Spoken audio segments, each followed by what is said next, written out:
Hey guys, it's been a while. I've had some things on hold for quite a bit now, but hoping to start getting back into creating content for this channel, especially considering all of these clips have been sitting on my PC for the better part of 5 months now or so.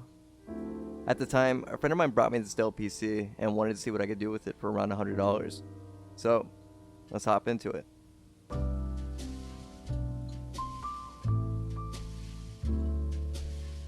So, the Optiplex I'll be working with is the 3020.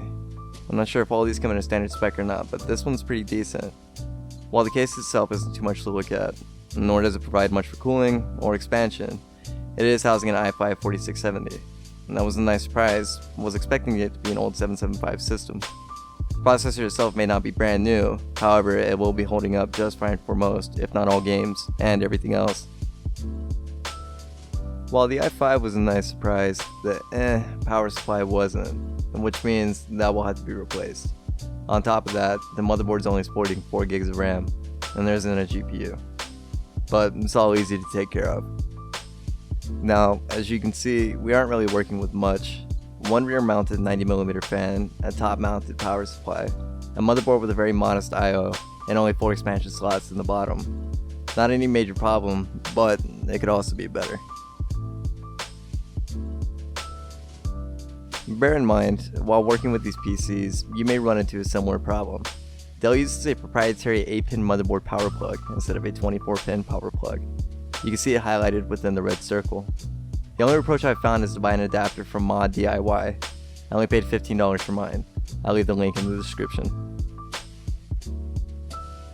I picked up a 500 watt Cooler Master power supply on eBay for only 24 bucks. The model number is RS-500-PSAR-J3. It isn't modular, however, it saves some money, and we have plenty of room to work with. More than enough to power this build too. At the time, I looked around for a little bit, and for this price point I couldn't really find a better card.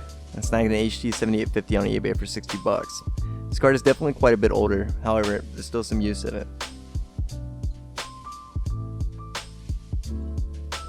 I bought a generic 4 gig stick of RAM for 13 bucks on eBay, and the brand is Hynix if any of you are interested.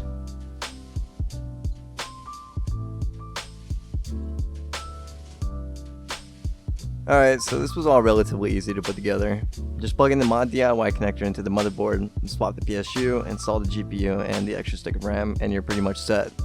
Though this is a micro ATX case, it was still relatively easy to work in, even with a non-modular power supply. Patience and zip ties are your friend.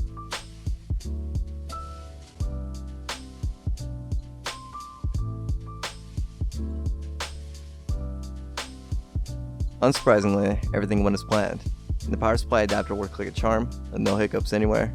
Everything booted correctly, Windows 10 was installed, the drivers installed of course, and now, time to benchmark. Pardon the benchmark footage though. Something screwed up during the stabilizing of each shot, and well, now all of them are screwed up.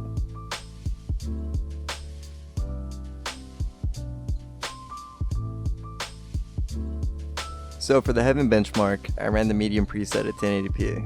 As you can see, 60 frames per second in some areas and it dips down to the 30s in others.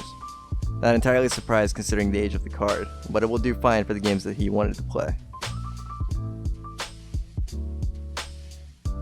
I ran Killing Floor 2 on the high preset at 1080p, and this card had no issues. Maintaining above 60 frames per second in most scenarios, it's easy to say that in some titles, a card this age is still relevant.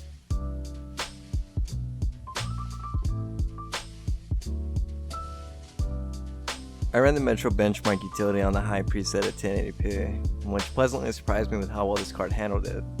Maintaining an average of 30 through 40 frames per second isn't exactly something to brag about, but at the same time, for a $60 card, you can't really complain either.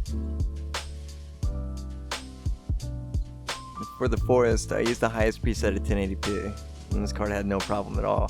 Not a solid 60 frames per second, but definitely more than playable experience.